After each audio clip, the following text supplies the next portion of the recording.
Alright, Schlockmeister fans, a re-review from my previous channel, also known as Night Warning. This is Butcher, Baker, Nightmare Maker. Fantastic title. Is the film just as good? It's pretty good. Let's watch.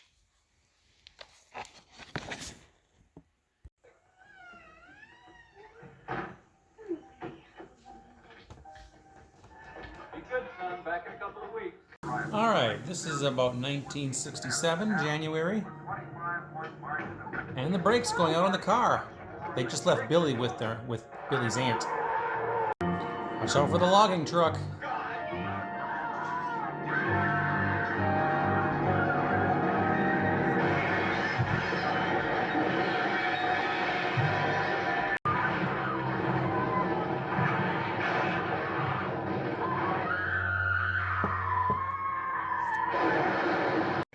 Fast forward 14 years, Billy is now 17 years old, high school senior, still living with his aunt, Cheryl. I'd have to start getting you up earlier. She's very protective, too much. Jimmy McNichol plays Billy. He's also a star basketball player, being recruited for colleges. That's his girlfriend Julie, played by Juliette Duffy. Knock it off. Rival Bill Paxton. Bull. Hey, what are you getting so hot about now, huh? We're on the same team. Yeah, I know.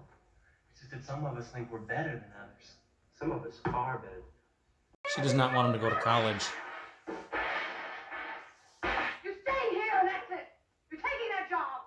I'm gonna get that scholarship if I can. I'm going away to school and no one's gonna stop me. Not even you. Don't go. She's horny for the, I think it's a TV repairman. Let me give you a boy. Look, lady, I'm just not interested. Or is he? Work on it. You stupid bitch!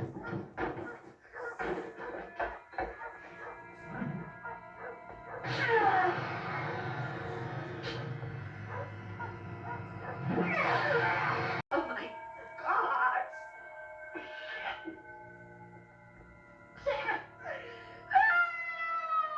She's gonna claim she was raped, or attempted rape. Bo Svensson is the sheriff. He doesn't believe the story. He's trying to rape me. It's a hollering contest you won't. You're sure as shit gonna lose. Cheryl tears down a wall in her basement where she has a hidden room and there appears to be a shrine to somebody. The only one.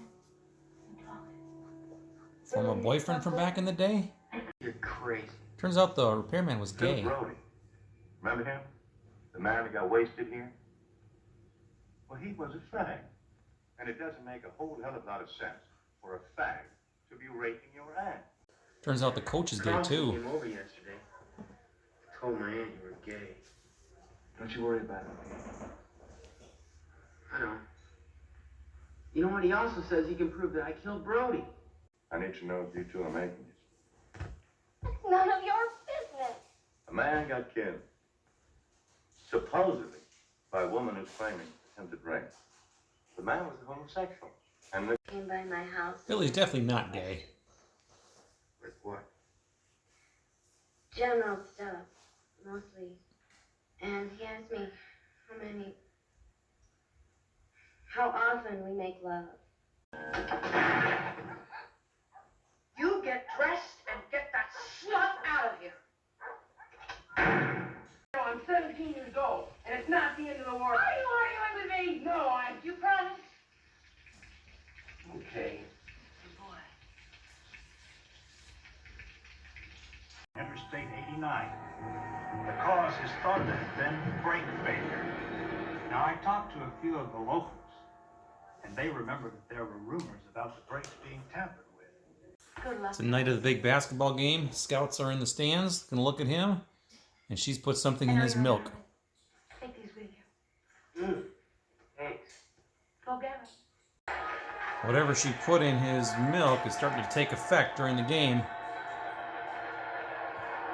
And he's a utter failure on the court.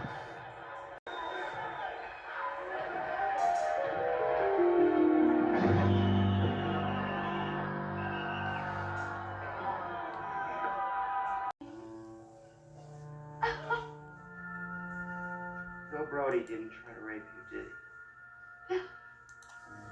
He did. You know he did. Guy in high school named Chuck Strain, an older guy, not a local. One day he just disappeared, left his clothes and everything. He's investigating Cheryl. Been heard of since. You look tired, Cook. Well, Billy has a plan. He wants to do some snooping. I told you that Billy is under doctor's orders. And he's using Julie as a diversion. And I came to apologize. I don't want any apologies from you. He finds some stuff and learns that maybe Aunt Cheryl is Mom Cheryl to him. Meanwhile, Julie's in trouble.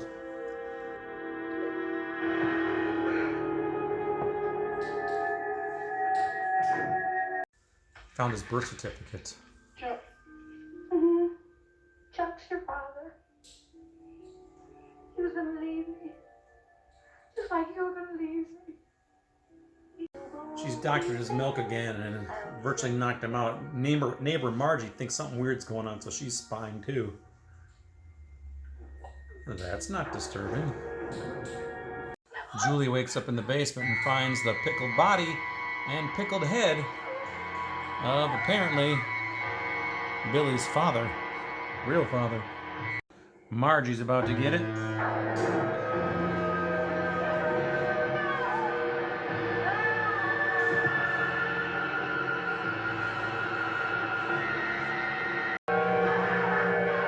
The other cop came by to investigate, loses his hand,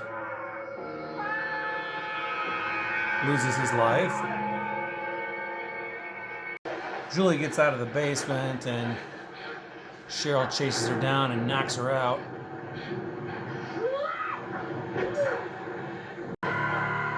Billy comes to and was trying to call the police. Girlfriend. Forget it. She even says, "I'm your girlfriend now."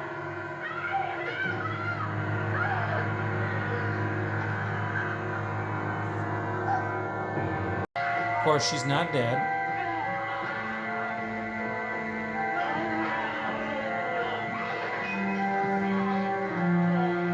But eventually, Billy gets her with the fireplace poker.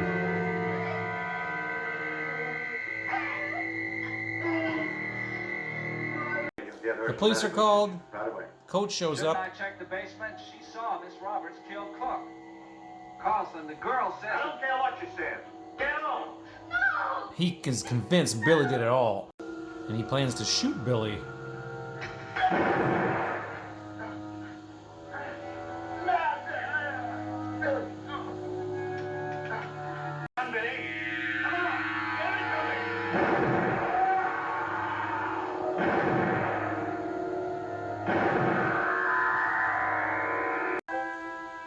Our film ends with a happy ever after.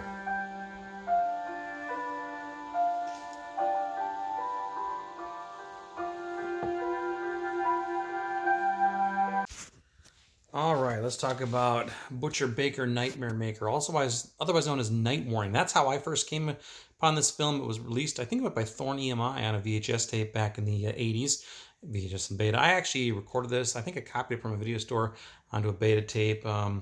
And I remember watching that one at the time. There's a lot of movies I taped back then I would just tape and with the intention of watching them later on, and I never did. But actually, I think I watched this one live, and I really enjoyed it. And I remember talking about how good it was over the years, and it still stands up. I watched this back in 2012, I think, and yeah, I liked it then. I like it now. It's a good movie. It's disturbing on a couple of levels. We have a kid here named Billy. His parents go off and leave him with Aunt Cheryl, and then the parents are in a horrible car accident on the road because the brakes went out on their car. They both died. Good gore scene there with the log coming over against that guy's head. And then we fast forward 14 years. Billy is still living with his aunt. His aunt is very protective of him, very needy, and a little bit crazy, played by Susan Tyrrell. Jimmy McNichol plays Billy. Billy is a senior in high school. He was a basketball star. He's being recruited by some colleges. He's got a girlfriend, Julie, played by Julia Duffy.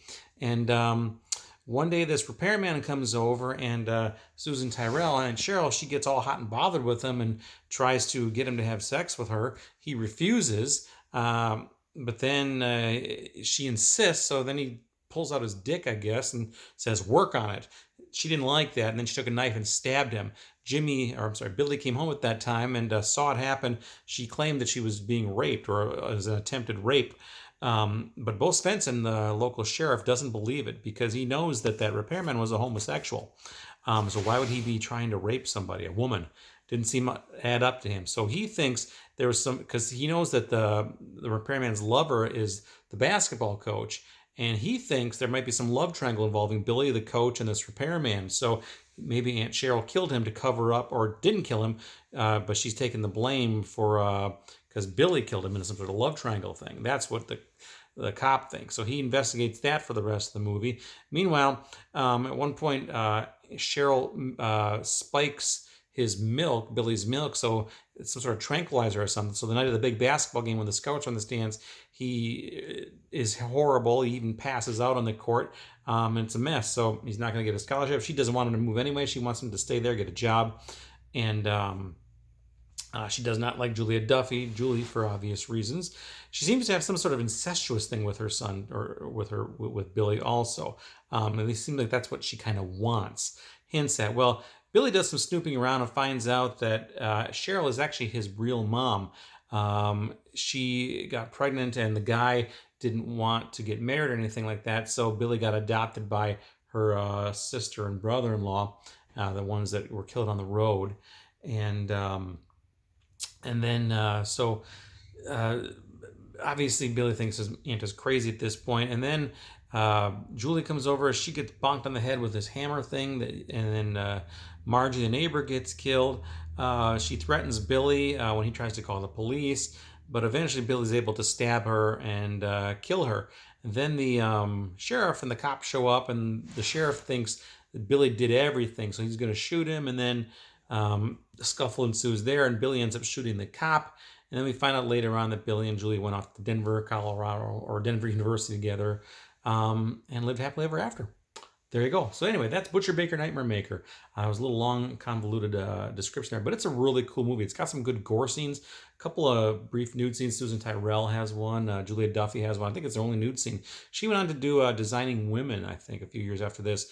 Even though she was playing a teenager, I think she was 30 years old when she made this. She also made the movie Wacko around this time because she had kind of that young-looking face. Jimmy McNichol, I think, was a child star of some sort, although I can't tell you anything that he did. There was a McNichol in the Superman movies. That wasn't him, was it? Different McNichol? I don't know. Anyway, that's Butcher Baker Nightmare Maker. This was released by Code Red and got to be a pretty expensive DVD at one point. And then the Blu-ray came out. And now I just found out yesterday that Kino Lorber has announced a new Blu-ray coming in June, I think, this summer. So I might want to pick that one up too. The current Blu-rays that are out there now are getting a little bit pricey also, because it's a pretty good movie. I think horror fans really dig this one, and I think it's well done. It's pretty good. It's got some good gore, and it's a fun little disturbing film, especially like that part when Susan Tyrrell licks her son, licks the milk off his neck. Weird, creepy stuff. Check it out, Butcher Baker Nightmare Maker. Let me know what you think about it. Leave some comments down below. Watch it. Bye.